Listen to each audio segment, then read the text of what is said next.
a forest scene. And this picture was painted on Winsor Newton hot press watercolor paper. It's got a fairly smooth surface, so it lets the paint sort of move around nicely. I misted the top part of the page to plant some blue into the sky, and use a little pink and a little cerulean blue. And I'm just moving it around with my round brush and dabbing off in places where I want to suggest there's clouds. Now this is going to be a mountain scene with trees in the foreground, and so the colors for the mountains will be very soft pastel-y type colors to suggest distance.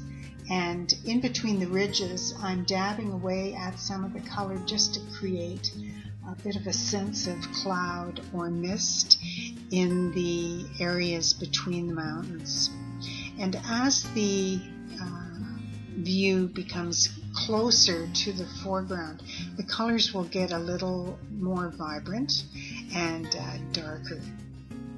Now, one of the interesting things that I'm going to be using for this painting today is applying some paint with a piece of a credit card. And that plastic card is going to be used to put in the trunks and to suggest some of the branches.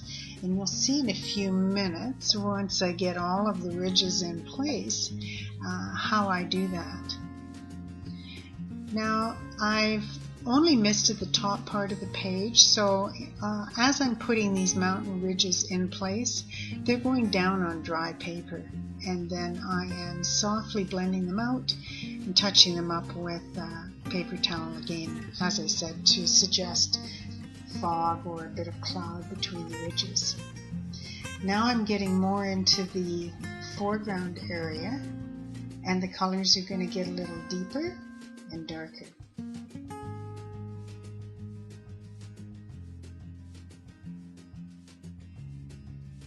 One of the other things I do when I put the paint in for the trees is I have a base color that will go on, and then I dab in some other colors like a little green, a little red, a little phthalo blue, just to give some interesting color mixtures.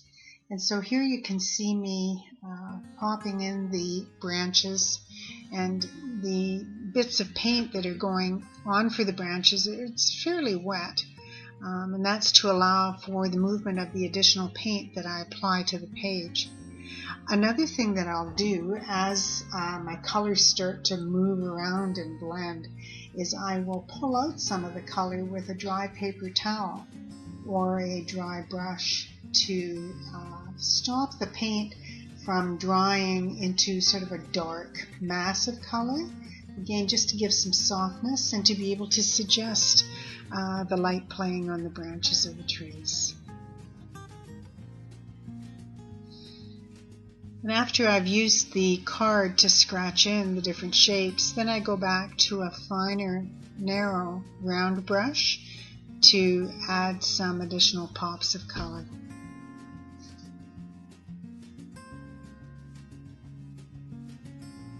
Now this picture is a picture that I'm just painting out of my imagination, so I have a fair bit of creative license if something doesn't quite go the way I had intended. But it just reminds me of the distant mountains, especially when flying over the mountains in British Columbia, and what the beauty of the ridges in the distance.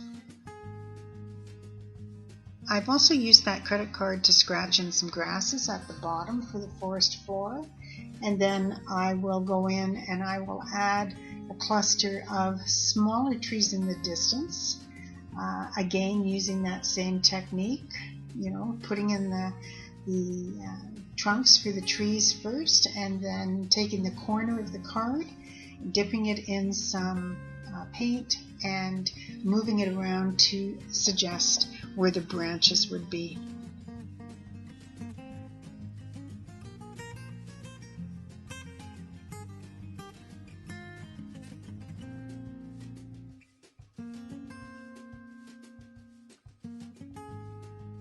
It's sort of a fun technique, and sometimes you get a few surprises, but I don't find that it leads to getting stuck in realism or detail. And for me, that's really important because particularly when I'm using the medium of watercolor, one of the features about it that I enjoy is that it is, yes, it's something you can use to depict realistic scenes, but I like the creative mixture of color and shape and the freedom that the movement of the color on the page gives you using watercolor. And there's lots of fun surprises that come up with watercolor as well.